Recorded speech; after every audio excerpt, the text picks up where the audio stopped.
नमस्कार विद्यार्थियों, मैं doctor Hitesh Sharma, assistant professor history, government college Khairthal. आज हम बीए द्वितीय वर्ष के बारे में जो पेपर हमारे सिलेबस में चलते हैं उनके संबंध में बात करेंगे।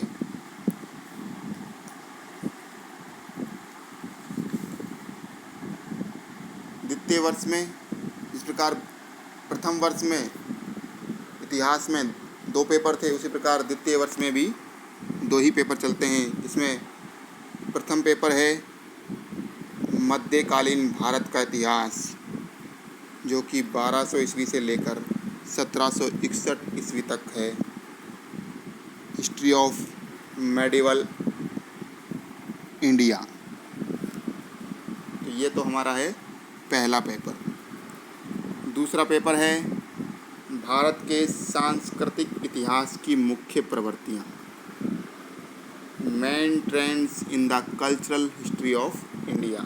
ये हमारा दूसरा पेपर है। दोनों ही पेपर 100 नंबर के होते हैं, कोई अंतर नहीं है, और दोनों ही पेपर बहुत ही महत्वपूर्ण हैं, न केवल इतिहास के दृष्टि से, बल्कि अगर आप कोई भी कंपटीशन देंगे तो उसके भी लिए यह पेपर दोनों ही बहुत महत्वपूर्ण हैं। इन दोनों ही पेपरों से क्वेश्चंस कंपटीशन में आते हैं। अब हम प्रथम पेपर के बारे में बात करेंगे, जिसमें पहला टॉपिक है main sources of medieval Indian history, और इसी में हम बात करेंगे सर्वप्रथम सल्तनत काल के स्रोतों के बारे में। आज हम पढ़ेंगे सल्तनत काल के स्रोत।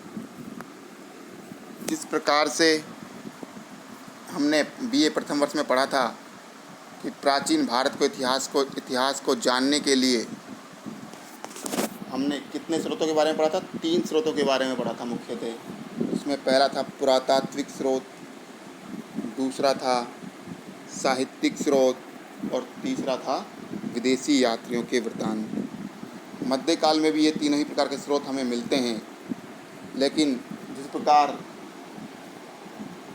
प्राचीन काल में, भारत के प्राचीन काल में पुरातात्विक स्रोतों का महत्वपूर्ण स्थान था, जिसमें अभिलेख और सिक्के सर्वाधिक महत्वपूर्ण थे, उसी प्रकार यहाँ पर अब साहित्यिक स्रोत अधिक महत्वपूर्ण हो जाते हैं, जिनसे हमें प्रमाणित जानकारियाँ मिलने लगती हैं, क्योंकि साहित्यों की रचना अब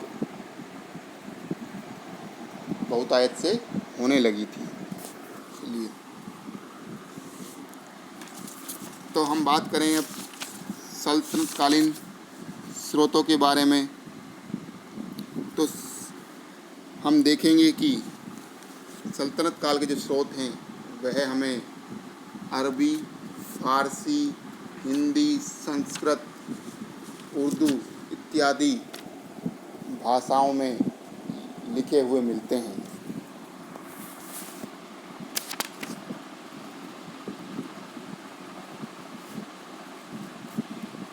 अरबी साहित्य में फतेहनामा अथवा चचनामा तथा बिलादुरी की रचना फतुहुल बलदान से हमें सिंध के इतिहास के बारे में जानकारी मिलती है।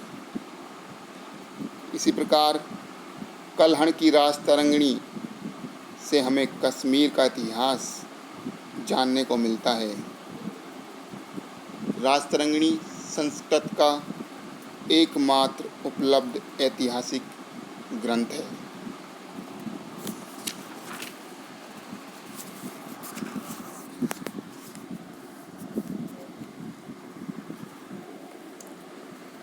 हसन निजामी को सल्तनत काल का पहला इतिहासकार माना जाता है।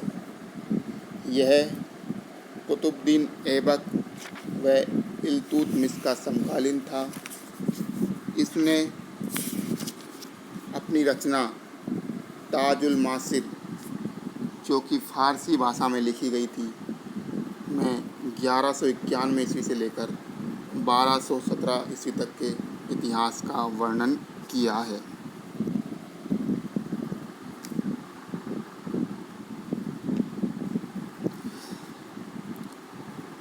दूसरे इतिहासकार मिनहाजुस सिराज, जिनकी रचना तबकाते नासरी से हमें इस्लाम के उदय से पूर्व विभिन्न पैगंबरों की जीवनी और इस्लाम की उत्पत्ति से लेकर इल्तुतमिश द्वारा संगठित शमसी सामंतों के दल का इतिहास के बारे में जानकारी हमें मिलती है। यह ग्रंथ 1227 ईस्वी में लिखा गया था, जबकि उस समय सिंध व मुल्तान के शासक थे नासिरुद्दीन कुबाचा। उसके समय यह ग्रंथ लिखा गया था। इसमें 1191 से ईस्वी से लेकर 1260 ईस्वी तक का इतिहास महत्वपूर्ण है।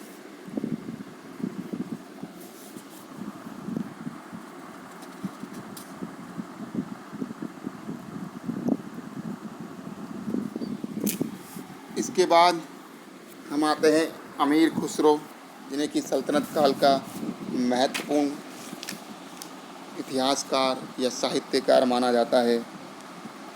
यह एक इतिहासकार से अधिक साहित्यकार के रूप में विख्यात रहे हैं, क्योंकि यह लंबे समय तक राज दरबार से संबंधित रहे। यह मुख्यतः केकुबाद, जलालुद्दीन खिलजी, अलाउद्दीन खिलजी और मुबारक शाह खिलजी के समय में राज दरबार से संबंध रहे।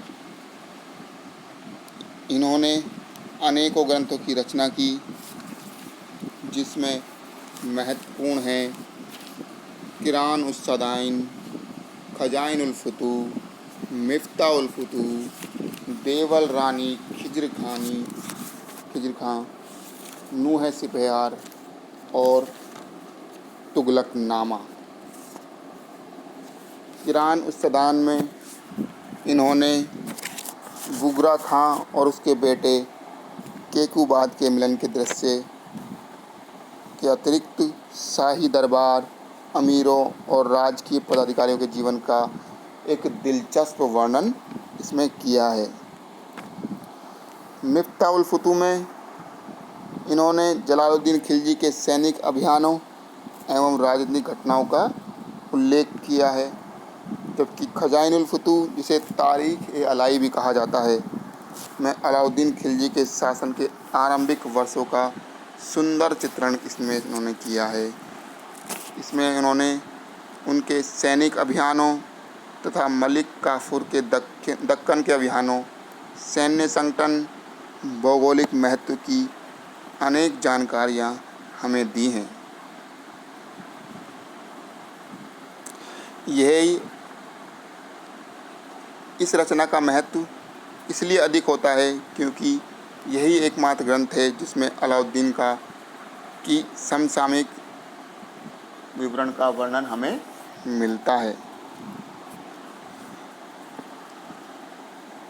आशिका में अलाउद्दीन की गुजरात एवं मालवा विजय, नूह सिपेर में मुबारक खिलजी एवं उसके समय की सामाजिक स्थिति तथा तुगलक नामा में खुसरो शाह और गयासुद्दीन तुगलक के संघर्ष को दिखाया गया है।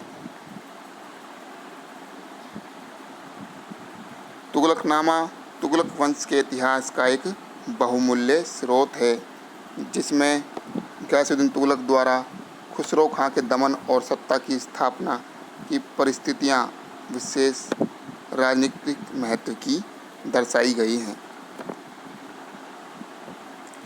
अमीर खुसरो के ग्रंथ देवल रानी खिज्र खां से भी हमें ऐतिहासिक तथ्यों की जानकारी मिलती है।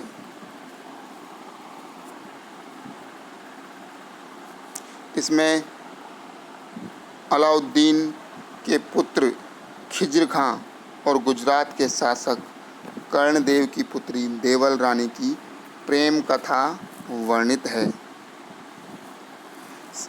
इसमें अलाउद्दीन खिलजी और उसके पहले के सुल्तानों के सैनिक अभियानों का भी हमें वर्णन मिलता है। तो ये अमीर खुसरो के महत्वपूर्ण ग्रंथ थे, जिनसे हमें सल्तनत कालीन इतिहास की जानकारियाँ मिलती हैं।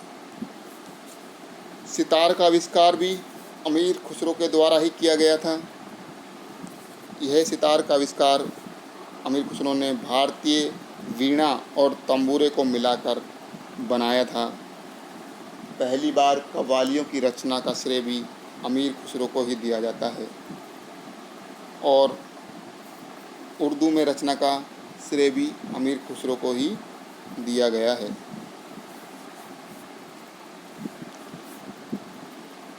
तो आज हम इतना ही पढ़ेंगे।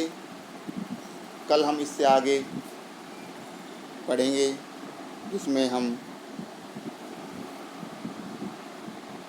जियाउद्दीन बर्नी जैसे इतिहासकारों के इतिहास के बारे में पढ़ेंगे और विदेशी यात्री जो यहाँ आए उन्होंने जो कुछ लिखा है सल्तनत काल के बारे में, उन सब के बारे में हम पढ़ेंगे।